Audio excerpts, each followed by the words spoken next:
안녕하셨습니까 구독자님들, 또 새해 인사드립니다. 2022년 새해 복 많이 받으시고요. 신년이 지나고 나흘 만에 찾아뵙는 점 양해 바랍니다.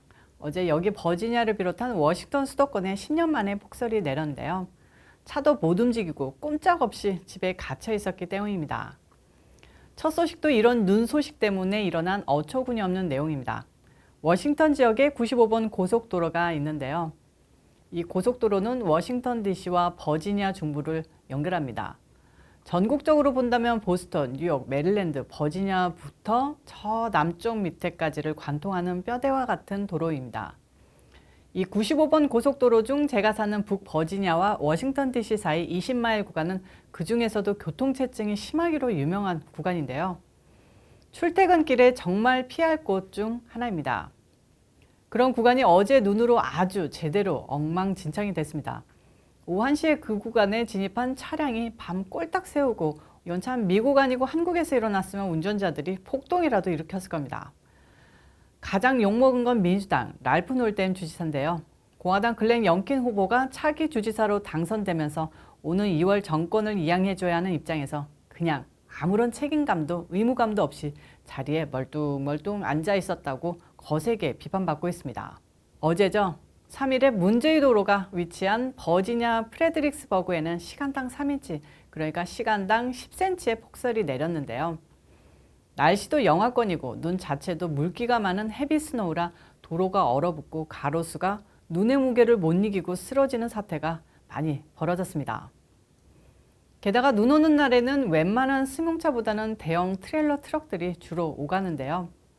이 트레일러들이 눈길에 미끄러지면서 앞부분이 확 꺾이면서 트레일러가 사이드 갓길로 빠지는 현상. 미국에서는 이걸 잭 나이프 사고라고 하는데 이런 사고가 집중적으로 발생했습니다. 이렇게 돼서 못 움직이는 차는 트레일러용 대형 견인 차량이 한번 끌어주던가 접촉사고 난 경우는 경찰이 현장 사고 접수를 해야 하는데요.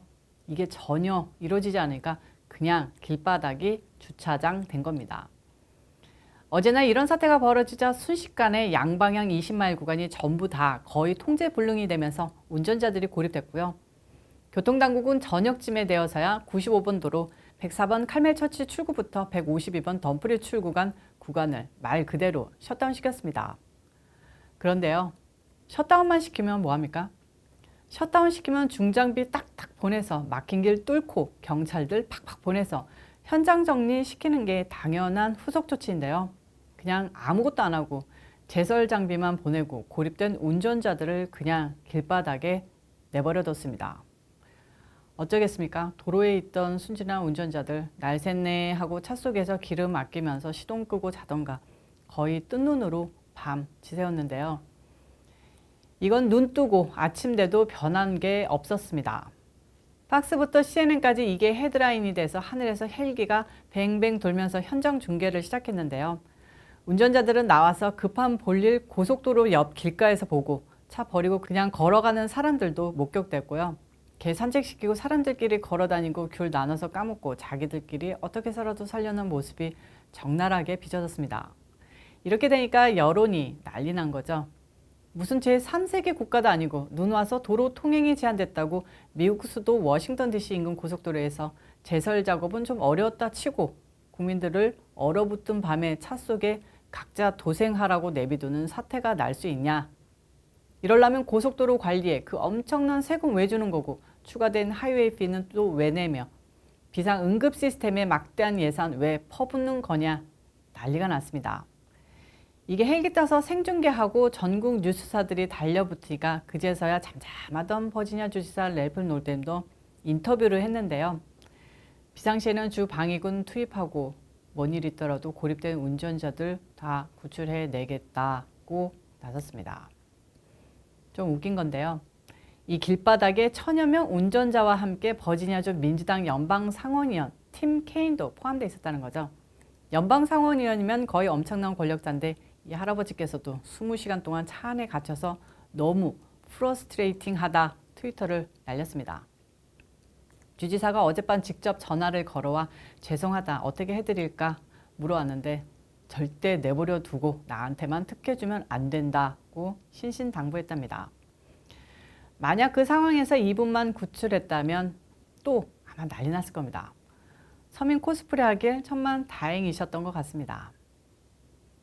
암튼 이날 생고생한 사람들의 목소리가 언론 인터뷰를 통해 전해지고 있는데요. 갓난아이들이 시동 꺼진 차 속에서 고생하고 많은 이들이 화장실이며 물 없어 전전긍긍하고 신장투석 받아야 할 환자들도 거의 생사의 기로에 서는 등 갖가지 사연이 한가득합니다. 머리 써서 후진해서 고속도로 빠져나가려던 차들은 뒤쪽 차량들이랑 접촉사고 나서 꼼짝 못하고 어제 집안에만 있었길 천만 다행인 것 같습니다. 여기서 또 드러나는 게 미국민들의 지나친 준법 질서 의식에 따른 융통성의 부재랄까요? 그냥 유도리 없는 국민성인데요. 차 막히는 동시에 후진해서 가까운 출구로 차례로 빠져나가거나 접촉사고 나더라도 훗날 기억하고 갈 길 가던가, 트레일러가 운행불능됐으면 수십 명 달려들어서 어떻게든 차를 갓길 쪽에 치우려는 노력이 전방위적으로 이루어졌으면 밤 꼴딱 새는 사태는 막을 수 있지 않았을까 하는 생각도 듭니다. 아무튼 어쨌든 이것도 모두 바이든 탓이다라고 하고 싶지만 신년 벽두부터 내린 폭설과 멍청한 버지니아주 교통당국, 나몰라라 하는 임기 막판 버지니아 주지사의 행동이 한데 어우러진 참상이라고 해야겠네요. 이 소식 후일담 나오면 다음에 다시 소개해드리겠습니다. 다음 소식입니다. 요즘 정말 코땡 사태로 경제도 어렵고 그놈의 코땡 사태 비상실업수당 정책도 다 종료되는데 직장을 그만두는 근로자 수가 또 역대 최다 기록을 기록했다는 뉴스입니다. 노동부가 4일 공개한 지난해 11월 9인 이직 보고서에 따르면 미국의 퇴직자 수는 453만 명, 퇴직률은 3%로 각각 집계되는데요. 그 전달인 10월보다도 8.9% 급증한 11월 퇴직자 수는 같은 해 9월 436만 명을 넘어 지난 2000년 12월 통계 작성 이래 가장 높은 수치이고 퇴직률은 역대 최고 타이 기록이기도 합니다. 언론은 지금 이 같은 시대적 현상을 그레이트 레지그네이션이라고 정리하고 있습니다. 예전의 대공황, 더 그레이트 디프레션을 보다 만든 신조어인데요. 엄청난 구인난 사태, 기존 월급쟁이들이 다 갖고 있던 직장에 사표를 던지고 더 나은 곳으로 이동하는 현상을 말합니다. 제 생각에는 이건 바이든 정부 들어 발생한 인플레 사태와 연동적인 경제 현상인 것 같은데요. 돈이 시중에 엄청나게 풀리고 실업자금 주면서 코땡 사태로 잠시 직장 잃은 사람들이 직장으로 복귀 안 하니까 사람을 뽑을 수 없는 업체들이 웃돈을 주면서 사람 뽑기 시작하고요. 거기에서 한두 사이클이 지나며 이런 신기한 현상이 일어나는데요.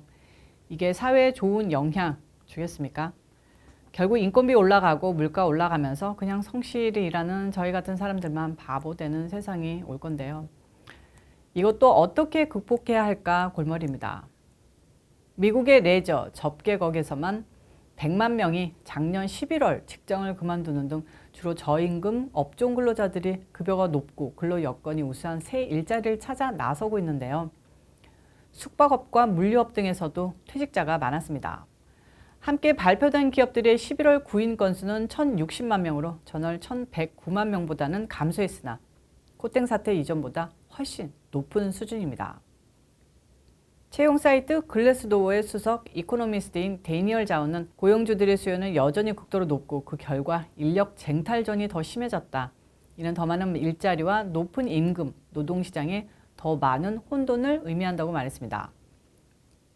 사람 구하기가 얼마나 어렵냐면요.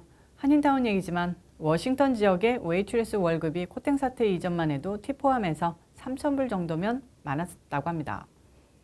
그런데 요즘 4,000불 보장해야 겨우 사람을 구한다고 합니다. 자, 그렇게 되니까 기존 다른 분야 사람들은 좀 황당하죠.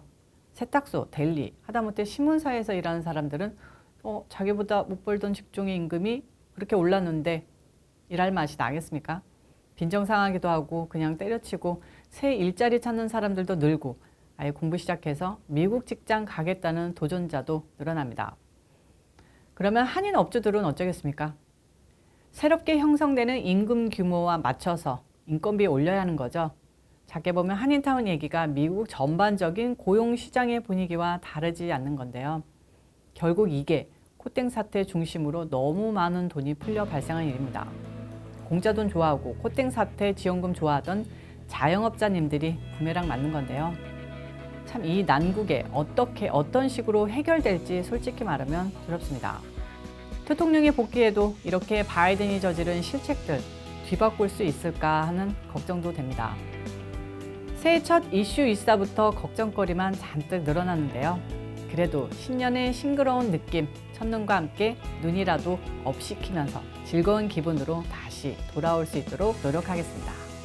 오늘 이슈 이사는 여기까지입니다. 시청해주셔서 감사합니다. 저는 또 다음 영상에서 찾아오도록 하고요. 여러분들 좋아요와 구독 잊지 말고 꾹꾹 눌러주세요. 빠이.